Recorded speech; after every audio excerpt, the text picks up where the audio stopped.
Oi, pessoal! Vamos iniciar a aula de hoje, dia 24 de agosto de 2020. Iniciando aí pela atividade de língua portuguesa, eu trouxe para vocês algumas atividades no livro didático sobre o uso do G e do GU, tá? Então, a gente vai trabalhar aí com o G com som de J e o G com som de G mesmo, tá? Então, vamos lá para o livro didático de português, páginas 95 e 96. Então, aqui no livro didático de vocês, a gente começava com essa atividade, né? Encaixe as peças e forme 3 palavras. Então, aqui a gente tinha todas as sílabas misturadas, tá? Não era para formar em linha reta, né? Que nem bem, gui, gá. Não tem como você formar uma palavra com essas sílabas, tá? Tá misturado aqui. E aí você ia formar 3 palavrinhas com as sílabas misturadas. Dava para formar, ó, deixa eu ir ticando. Bem, gá, lá, bengala. Dava para formar figueira, figueira. E aí sobrava por último esguichou. E aí você usava todas as sílabas para formar essas palavrinhas, tá? Bengala, figueira e esguicho, tá? Então a gente tem aí o gá, que não tem U no meio, o gay e o gui, que tem a letra U no meio. Por que será que eu tenho que usar a letra U? Vamos ver então, ó. Leia um trecho do livro Diário de uma Minhoca. 15 de maio. Briguei com o aranha porque ele disse que a gente tem que ter perna para ser feliz. Fiquei uma fera. Ele saiu correndo.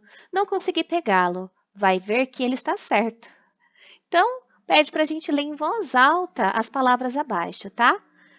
Prestando atenção nas sílabas destacadas. Vamos lá. Briguei.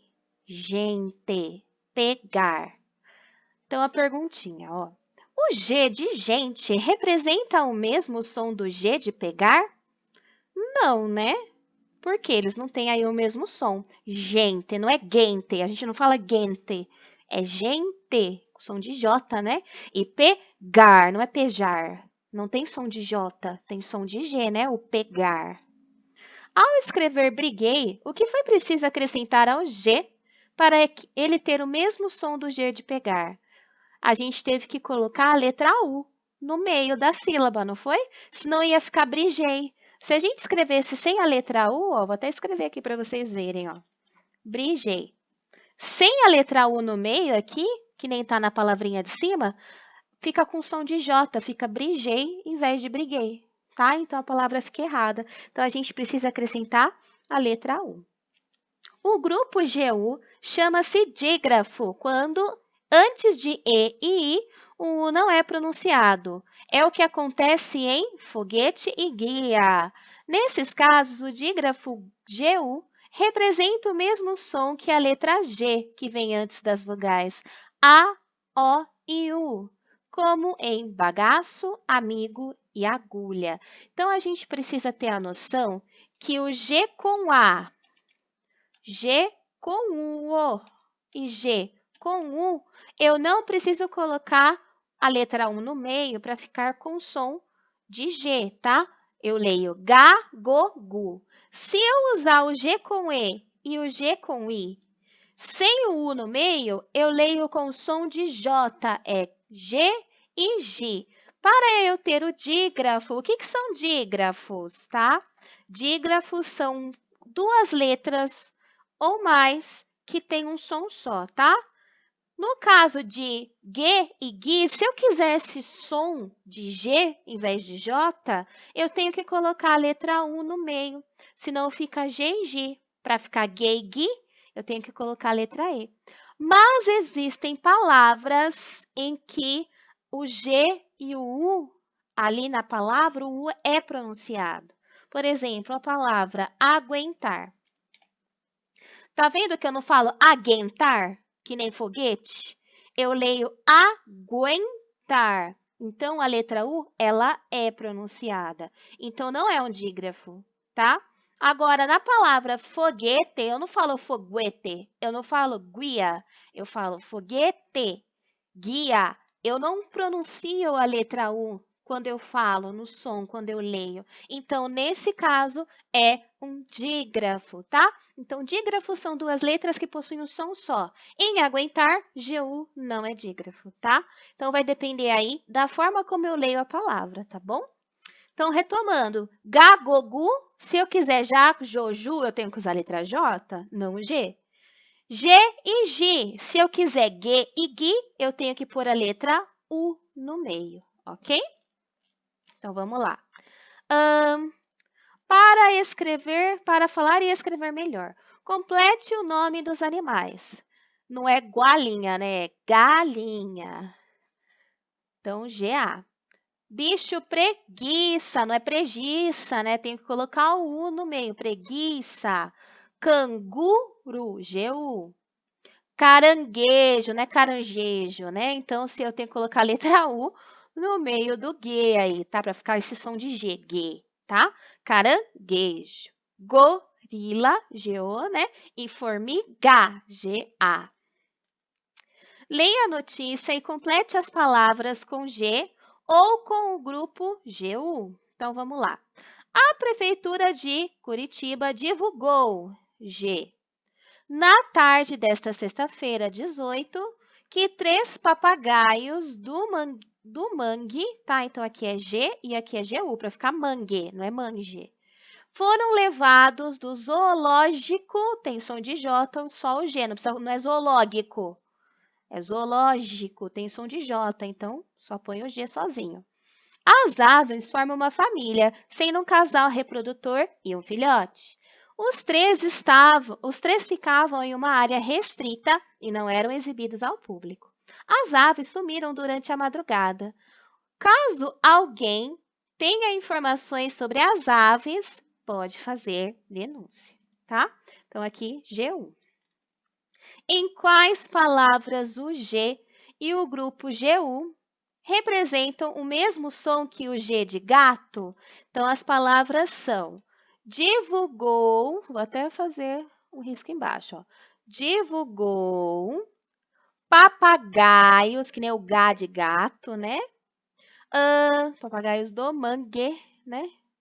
Que é uma palavra só aqui. É um substantivo composto, né? Que tem mais de uma palavra. E foram levados, zoológico não tem som de G, madrugada tem som de G e alguém tem som de G também, tá? Então, todas essas palavrinhas aqui, ó, divulgou, papagaios do mangue, madrugada e alguém, tem som de G igual a palavra gato, tá bom? Então, essas foram as atividades de português, né, de hoje. Agora a gente vai para a atividade de matemática no nosso EMAI, página 38. Então, aqui na página 38, a gente tem uma tabelinha para estar analisando. Tabelinha não, gráfico, né? Para estar analisando, para responder as perguntinhas. Vamos analisar o gráfico, então. Pontuação dos terceiros anos na gincana.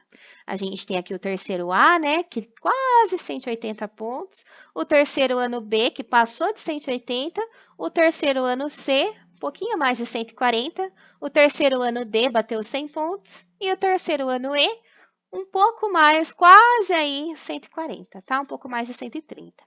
Que informações podem ser observadas no gráfico e que estão na tabela apresentada na página anterior? Então, aqui e aqui, tá? A gente tem a pontuação exata. Lembra essa atividade que a gente fez na semana passada? A gente tinha essa tabela com a pontuação exata, tá bom? E aqui é a mesma, as informações da tabela, só que no formato de gráfico, tá? Que informações podem ser observadas no gráfico e que estão na tabela apresentada na página anterior, tá?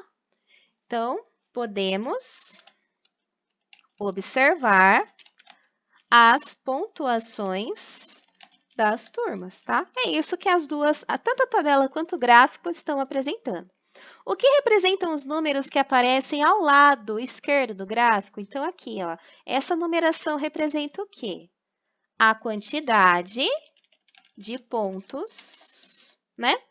Então, aqui representa a quantidade de pontos, tá, gente? De 0 a 200. Quantos pontos cada turma fez, né? Observando o gráfico, é possível perceber que, no terceiro ano A, os alunos fizeram menos que 180 pontos. Por quê? Aqui a gente tem o terceiro ano A, né? Vou até aqui, ó. Terceiro ano A, tá? Por que menos de 180 pontos? Como eu sei que ele fez menos de 180 pontos? Se eu puxar a barrinha dele aqui, ó, chega no 180? A gente consegue ver bem certinho, que eu consigo aproximar para vocês. Chega no 180? Não. Tá quase no 180, mas não chegou no 180 ainda, tá? Então, a resposta aqui, ó, observando o gráfico, é possível perceber que no terceiro ano A, os alunos fizeram menos que 180 pontos? Sim. Por quê? Pois a barra não chega na linha dos 180 pontos. Só está próxima, tá? Então, a gente consegue analisar pela barra que não chegou a 180 pontos. Observando o gráfico, o que é possível dizer sobre a diferença de pontos entre a turma C e D? Então, a gente tem aqui o gráfico da turma C, né? Se eu for puxar aqui, a gente pode até puxar a linha aqui também, ó. A turma C e a turma D, tá? A turma C e a turma D. Aqui. Deixa eu descer um pouquinho, né, para ficar certinho. Pronto. A gente tem aqui o risco da turma C e da turma D. Ele quer saber o que é possível dizer sobre a diferença de pontos, tá? A turma C fez mais de 140 e a turma D fez quase 100, né? Se a gente observar pela tabela, eles fizeram aí 101 pontos, né? Então, quase um pouco mais de 100, tá? A diferença entre as duas, tá? Se a gente for arredondar, 101 está próximo de 100, tá? Se a gente for trabalhar com arredondamento. E 144, acho que a turma C fez 144, ó. Ela fez 144 pontos. 144 pontos está próximo de 140. 144 está mais perto de 140 ou de 150? 140, né? Então, vamos arredondar. 140 e 100 das duas turmas, observando pelo gráfico. Vamos fazer de conta que eu não tenho a tabela, só pelo gráfico. Eu sei que a turma C fez mais ou menos 100 pontos e a turma D fez mais ou menos 100 pontos e a turma C fez mais ou menos 140 pontos. E aí eu consigo calcular aproximadamente a diferença de pontuação entre as duas. Então, arredondei 144 para 140 e 101 para 100. Lembra das atividades de matemática no livro didático que a gente está sempre trabalhando aí com arredondamento? Então, vamos lá. 0 menos 0, 0. 4 tira 0, 4. 1 tira 1, 0.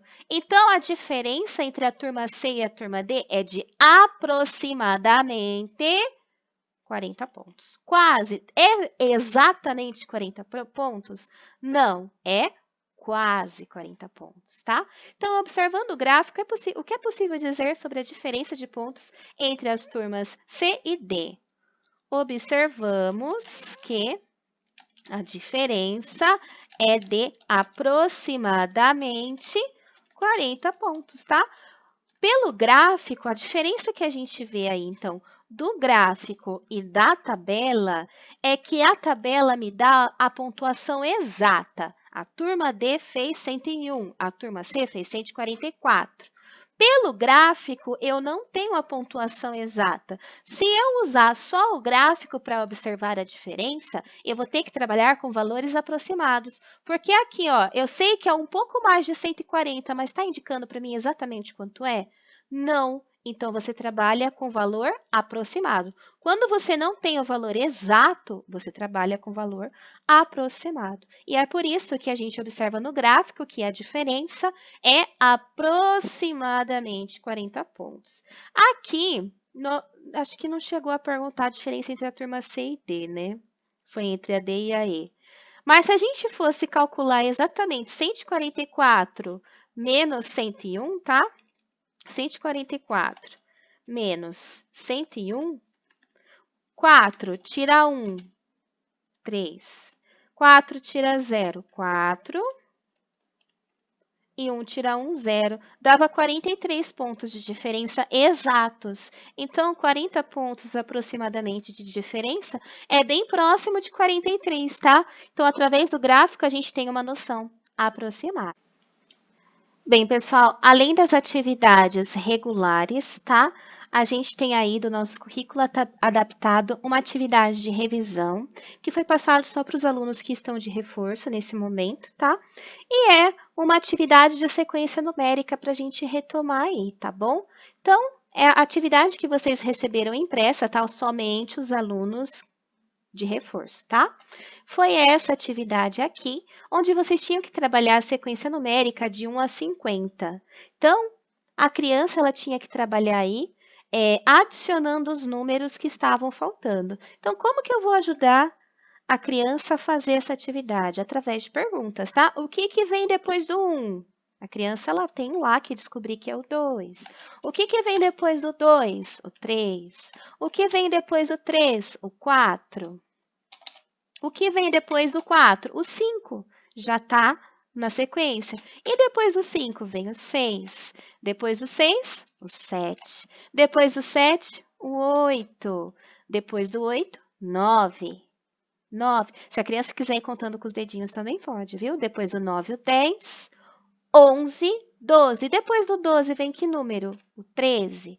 Depois do 13, 14. Depois do 14, 15, 16, 17, 18 que já está na tabela, 19, 20. Depois do 20 vem o 21, 21, 22, 23, 24. O que vem depois do 24? 25. Depois do 25, 26, 27, 28, 29, depois do 29, o 30.